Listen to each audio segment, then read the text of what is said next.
Good afternoon. It is. First, I'd like to say to everybody that's here, I was out jogging not so long ago, and I remembered when I got back that there was a diamond ring that I lost.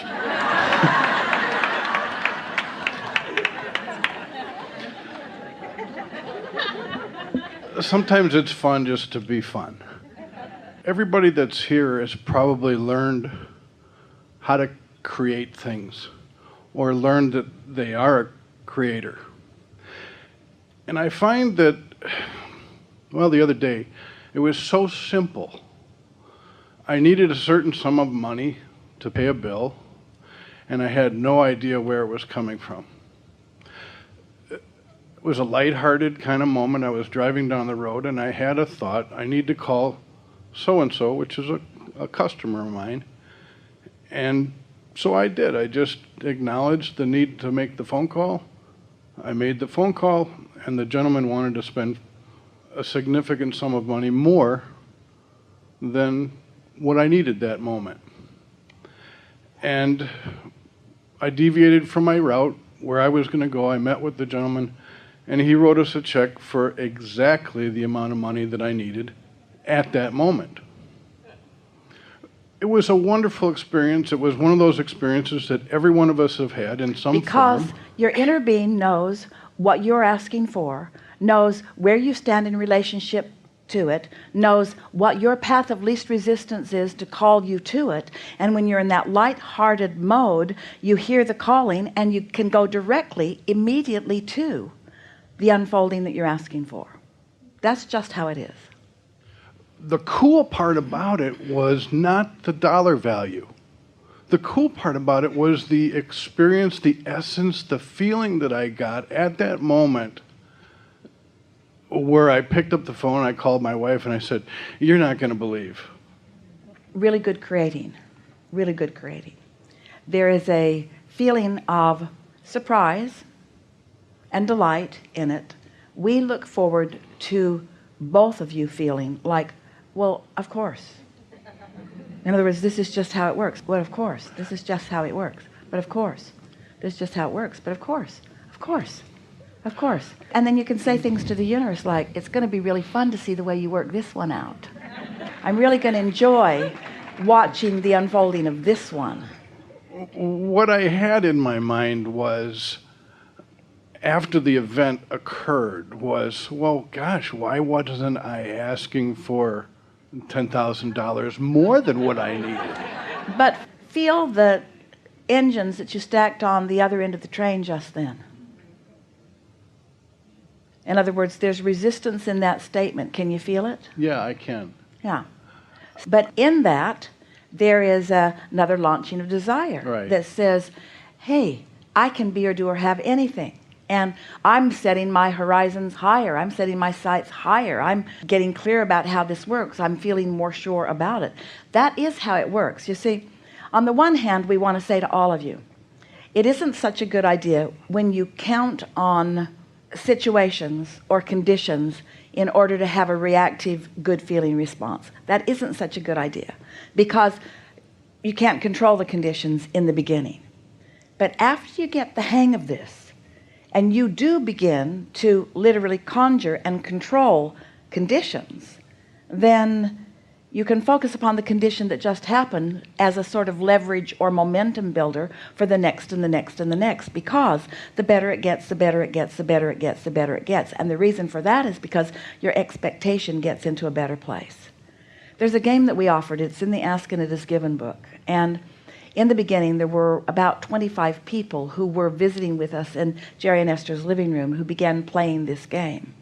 And the effect of it was very productive for every one of them. There were two games, but the first game is put $100 in your pocket. Find it somewhere and put it there. And don't spend it in action. Just spend it vibrationally and mentally. And spend it all day, every day, on as many things as you can spend it on. 100 times over. Just spend it and spend it and spend it. I could do that. I could have that. I could have one of those shoes. I could eat lunch here. I could take these people with me to lunch. Feeling the freedom of what it feels like to have prosperity in your now fingertips. And you play that game for a little while, and your vibration shifts, and then that 100 grows to another and another and another and another and another and another and another.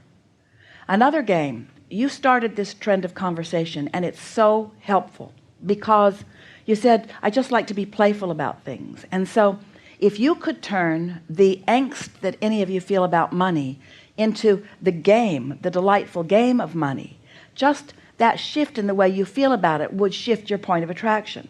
So here's another game.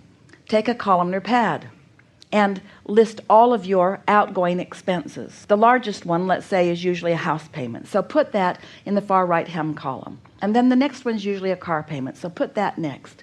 And then insurance or whatever your obligations are monthly. Just lay them out across this columnar pad with the biggest one on the far right and the smallest one on the far left. The smallest one like the cable or the paper that's being delivered, whatever it is, lay them all out and then look at it in a sort of understanding of where you're at financially. It's a sort of recognition of what currently is. And then make a statement to yourself that says, I'm going to do my best to keep my commitments to all of these contracts that I've signed.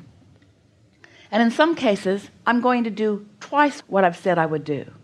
So then, as the bills come, pay them and indicate that you've paid them in some way. Check them off, put a happy face, whatever you want. But as you pay them each month, make the indication that you've done it. Don't keep a running balance. Just keep track of what your monthly commitment is.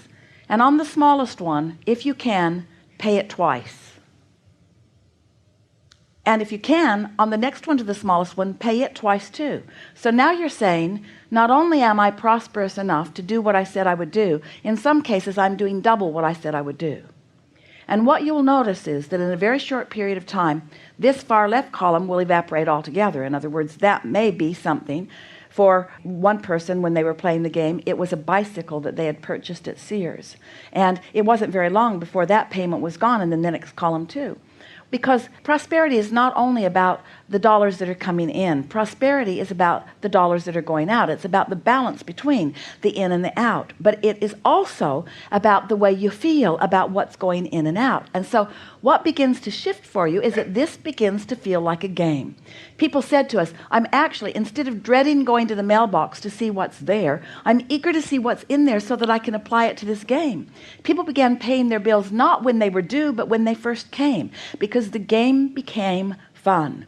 And in a very short period of time, several of them became, wait for it, drum roll please, debt-free. In a very short period of time, because the game, because you feel lighthearted about it, the universe will respond to your playful game so quickly, and it will not respond to your prayerful needs. It's responding to the way you feel, you see. And so if you make a game of it, you let the money in. If you are all serious and worried about it, you hold the money out. Nice game. Makes sense.